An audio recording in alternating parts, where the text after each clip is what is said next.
you speak about MSMEs. For the longest time, I remember there is one thing or the other that is announced.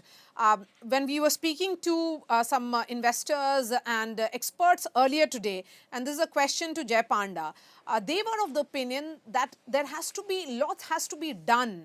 And they were expecting some kind of reforms, that reform engine or reform path should continue. Are there those elements of reforms that you're seeing here? Very, very major reforms are happening. So I've already mentioned about the crores of women who are now self-sufficient, and they are not just independent economically themselves, but also taking care of their families under the Lakhpati Didi scheme. Now that is being moved forward. But let me point out, I think one of the as far as I'm concerned personally, I'm proudest of one of the major reforms that has been implemented this time, which is income tax reforms. Now, I had the privilege of chairing the select committee on the income tax overhaul, which was an all-party committee, and we gave a unanimous report. Massive simplification of the income tax code, which the finance minister has indicated will go on stream exactly as scheduled in April.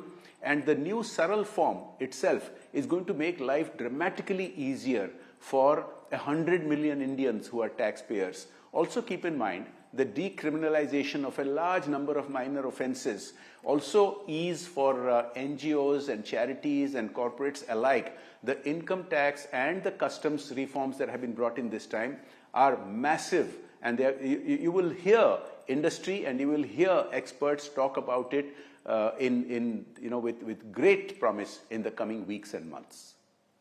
Okay, Dr. Let me Tharoor. chip in on that. Yes, I mean, first of all, there's just so much to be said about the issues you've raised with Jay that he has answered in his charming way without fully addressing your questions. MSMEs, for example, much talk about that. In fact, the finance minister even spoke about championing MSMEs. The problem is that the very economic survey that was tabled the day before her budget says that credit risk is a huge challenge at the moment. There's a 30 lakh crore credit gap for MSMEs, whereas she's talking about giving 10,000 crores. 30 lakh crore credit gap, concentrated lending, limited progress on cash flow based credit.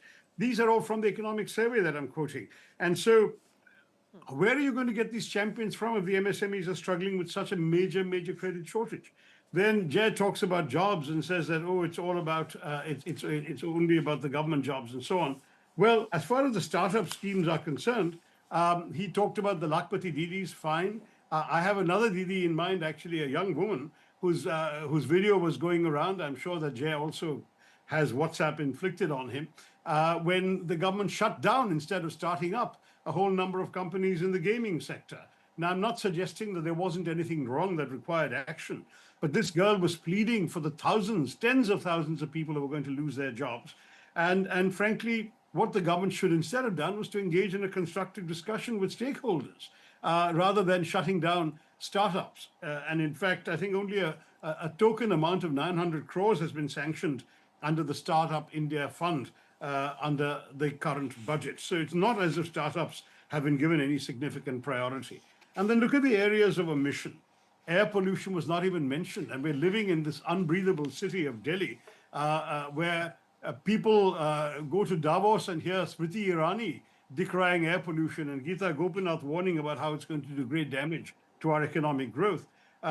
Even the national ambient air quality standards on which the National Clean Air Program relies were last revised in 2009. The government has been completely lackadaisical on clean air. And I say this as somebody who out of his own pocket has been running a clean air roundtable every year for the last 10 years in Delhi, trying to get the attention and engagement of the government as well. There are issue after issue. Again, I'm only addressing some of the issues that you yourself have raised, Maria. When we look at jobs, for example, Jay talks about high ambitious announcements by the government. The problem is, let's look at their actual implementation. In fiscal year 25-26, there was a Prime Minister's internship scheme announced, where 11,500 plus crores were allocated in the last budget. You know how much the Ministry of Corporate Affairs has spent on the Prime Minister's internship scheme? Exactly 500 crores. Now, this is the kind of implementation we're seeing. There's no point having grand budget announcements if they're not matched with reality on the ground. Yes. If Yes, you look, in fact, yes, please yeah, go go ahead, on. Dr. Tharoor. No, I'm just saying time after time, we talk about skill development. What about the placement record, which has been really weak? If you look one thing after another in our situation, we get these schemes, and I'm not objecting. I mean, I like the idea, for example, of giving for agriculture this AI. Even Jay hasn't mentioned it, but it's something that the government is touting, that they're going to bring in some Bharat Vistar, a multilingual AI tool, to help agriculture. But you're talking about an agricultural India where mechanization is still limited, where only 9.1% of agricultural households even own a tractor, 2.3% have a power tiller, 0.5% have a harvester. What's the point of talking about AI when basic mechanization is not yet available to our farmers? So there is, I must say, a kind of gap between the reality on the ground and the announcements in the air. The healthcare that Jay was touting in his earlier response, the budget has now promised to create a new cadre of caregivers, but it's not doing anything about the 10 lakh existing Asha workers in the country. I know them because I met many of the 30,000 who work in Kerala. They're the ones holding up India's public health system, but they're treated as volunteers. They're paid a meager honorarium of between 2,000 and 4,000 rupees a month, sometimes working 18-hour days for that kind of salary, supplemented by some irregular task-based incentives, and denied minimum wages, denied pension, denied job security. So what's the point of announcing a new cadre of caregivers when you can't take care of your existing cadre of caregivers? These are the kinds of Okay. realities I want to remind my friend Jayal. Okay, talking about realities, and N.K. Singh, the chairman of the 15th Finance Commission, Jai Panda, was highlighting that he had allocated 8,000 crore for new urban cities, and that stands unutilized. Do you think that non-utilization of allocated funds is also a big challenge? First of all, I would like to thank Shashi for helping me out in mentioning the AI initiative in agriculture, which I had not covered. I just want to address a couple of things. Shashi talked about the gap in credit availability to MSMEs. Now, this is not a new thing. The credit available to MSMEs has been a perennial problem for decades, right from independence. But the data shows very clearly that in the last decade, India has seen the most massive increase in credit available to MSMEs and to individual entrepreneurs, not just to Lakhpati Didis, but the Mudra scheme, the most massive increase in credit access to the underprivileged in India in the history of independent India. So that is a transformation that is happening.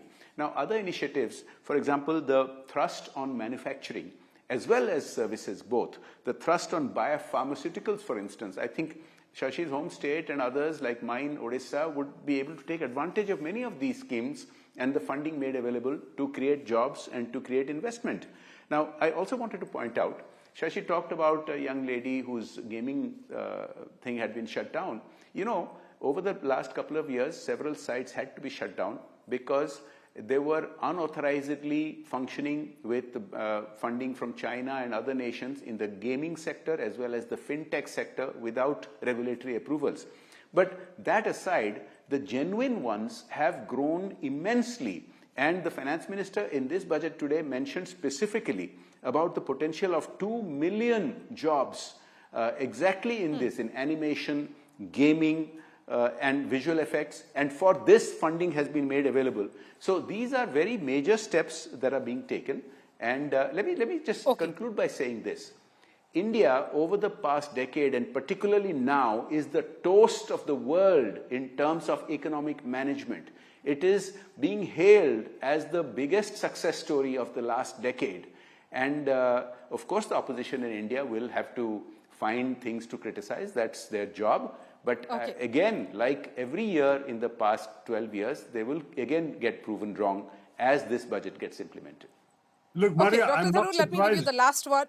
And I'm going to I'm wrap this up with the final comments from both of you. Please go ahead, Dr. Tharoor. No, I just want to say I'm not surprised that Jay is getting animated about animation, but it's exactly like the same problem that I pointed out with his earlier claims. If you look at the situation in our education space, we have over a lakh of single teacher schools serving 33 lakh students.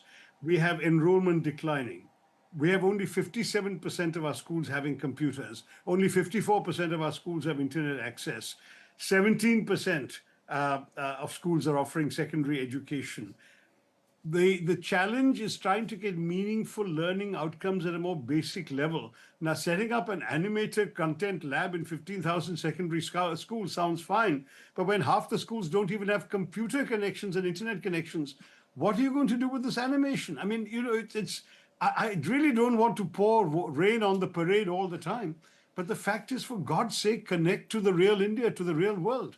And this is why when people in the opposition are criticizing the government too should listen.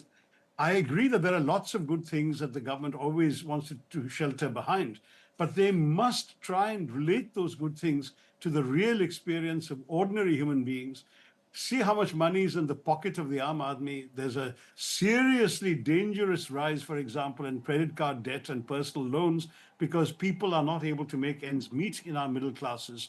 They are actually suffering on a daily basis, and therefore talking about filling in tax forms more easily doesn't solve the problem, because unless you have the money to pay the taxes, the filling in the tax forms more easily is all very well, but they are going through a much more difficult time.